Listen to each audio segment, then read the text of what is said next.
So I've never been to a record store where they give away free beer. That's outstanding. How are we enjoying the free St. Arnold's beer today? Check in. I don't know what's Well, Howard, again, thanks for coming. I wonder, Bob, let's do this. So just a couple of questions for you. Now, Howard, I know you started out with backing Eric Burdon, and the two of you were collaborative together. Tell me, what is the number one thing that Eric Burdon taught you as a frontman? What did you pick up from him? As a frontman, what I learned from Eric Burdon was showmanship, patience, how to work with an audience, because he can control the audience way better than me. And I learned so much standing behind Eric Burdon. The 3 years I worked behind him were like what gave me all the confidence to stand in front of War and do the same thing. Yeah. That's great. Of course, a legendary story about War is War played with Jimi Hendrix the night before he passed away. War was playing at Ronnie Scott's Jazz Club in London, and Jimi joined them for what turned out to be his last jam. So, Howard, what's your most enduring memory or your biggest memory about playing that last show? Have you heard this story before? No. Never? Jimi Hendrix, we're at Ronnie Scott's with Eric Burdon and War, and Jimi Hendrix came in. The first night he came in, and he was like not ready to play. Not ready to play. He was drinking that tequila and stuff. Next night, straight sober. He came through, and I saw him walking through the audience with his strap. And he came through, and his eyes were like so white. They were cobalt white, and he's looking at me. I grabbed my guitar and pulled it out. I said, I'm out of here. And he said, stay with me. I said, don't leave. Plug the guitar back in. This is the #1 guitar player in the whole world, still today.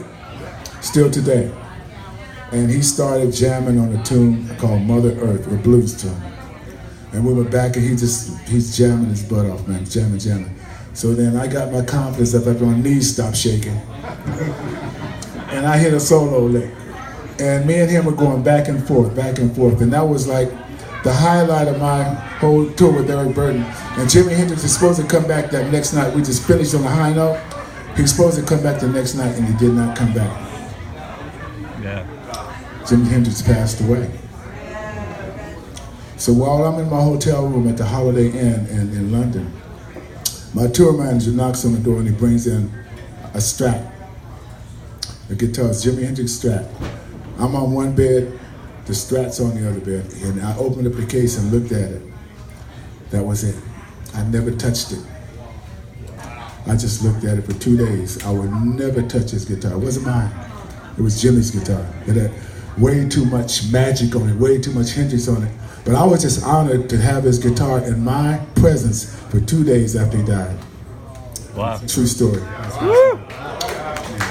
And one of the most amazing things about War is they're a rock band, but they're also an R&B band, a soul band, funk band, jazz band, underrated band, Latin band, very underrated. So, Howard, tell me, most bands just kind of had one sound, but you had just a sonic gumbo of everything. Why did you put all those sounds together? We came out of Southern California, and look, one side street of Compton, California, like all the black folks lived on this side of Compton Boulevard. All the Mexicans lived on that side of Compton Boulevard. So what we did was we crossed the street and started playing music, and all that stuff came together. All those different rhythms and ethnic sounds came together to make War happen. And that's one of the things we did. We just had a Southern California sound. So everybody enjoyed it. The song, all day, this is what the music is what we like to play. That's true. Yeah. Summer song. Yeah. Now, the most surprising thing I found out in researching the book was when you guys brought a song into the studio, it was rarely fully completed. Oh, no. It was very collaborative. All 7 of you worked on it together, and the tape just kept rolling. You might have an hour jam and get a 5-minute song out of that. Did that work? Did that obviously work for you? We back in the day we were working on 24-track analog, right? Not just digital, and analog. I mean, everybody just like, it's such a warmer sound. You got digital today, it's okay. I mean, I like that, but I like analog, that stuff like that. Anyway, we were working 24-track analog, and that was War's song. Wally Hyder, Los Angeles, California, on Sunset Boulevard and Wilcox. Yeah, you know that? Remember the day? Back in the day, as they say. All right, well, I just got one more question for Howard, and I think we got time for just a couple audience questions. So let me tell you what's going on with Howard today. You know, he's a pretty damn busy guy. In addition to playing gigs with the Lowrider Band, which also features Harold Brown and Lee Oscar from the original War, he's also got his side band, the Howard Scott Project. He also has a radio show every Wednesday evening on the Fishbowl Radio Network. And if you haven't heard this show, it's really good. Howard talks and tells stories and plays just incredible music. But the newest thing that Howard is doing is a collaboration with Mr. Joe Mayberry over there. They have a new EP out. It's called 3. It's available on iTunes. We're going to hear a little of it right when we go to the signing. So tell me about how you got together with Joe. Look, I'd like to let Joe say that right there because Joe, come here, give the mic to Joe. Let him give it to him. Let Joe tell this story. This is not me. This is him. I could talk all day long. I want him to say something because this is a great thing we did with him. Okay. How y'all doing? Yeah. Hey, I just want to let you know, man, I'm very, very honored to be working with Mr. Scott.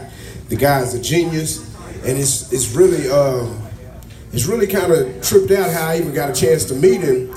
We actually redid one of his songs about 20 years ago. I was just in my apartment after I graduated from college, and I was actively looking for a music deal, and I was writing to the box set of War, and they had a song on there that was instrumental. If you all have that CD, it's a song called Life is So Strange. And so I was able to just start the CD over and over. I mean, I'm fresh out of college, a starving artist, sitting on my living room floor writing to this song, and then one of my friends came over one day while I was practicing and said, man, that's my godfather. I was like, man, whatever. He said, I'm serious, he lives in Arlington. I said, man, whatever. Sure enough, he took us over here, Mrs. Scott's house. Man, Mrs. Scott came to the studio, reproduced the song, sang on the actual track, and then catching up with time 20 years later, man, 20 years later. Ta-da. Yeah. Ta-da. Listen, you got to hear this, Joe. Look, I got to say something. For me to do rap music, to work with a rap artist, Howard Scott, unheard of to do this, wow, you got to check the way we put the spin on some rap. And it's different, Real talk. but you go really like it, right, Joe? Real talk. Real talk. Yes, Give me your favorite word. Dope. It's dope. It is dope. The whole project is dope. It is. I had to go out and buy me. Mr. Scott's dope, man. I had to go out and buy me a shirt that says dope on it. But look. Wait, Mr. Scott, you're selling dope? Is that what you're doing? Okay, all right. So again, Joe, it's not legal here in Texas. I know. You got to watch that genius word because when you put a genius on there, I got to tag it. The zeros start popping out on the back of that check. So watch out now. So we're going to be hearing some of that new music right after we get off stage. I think we got time for just a couple of audience questions. Right there, man in the blue shirt.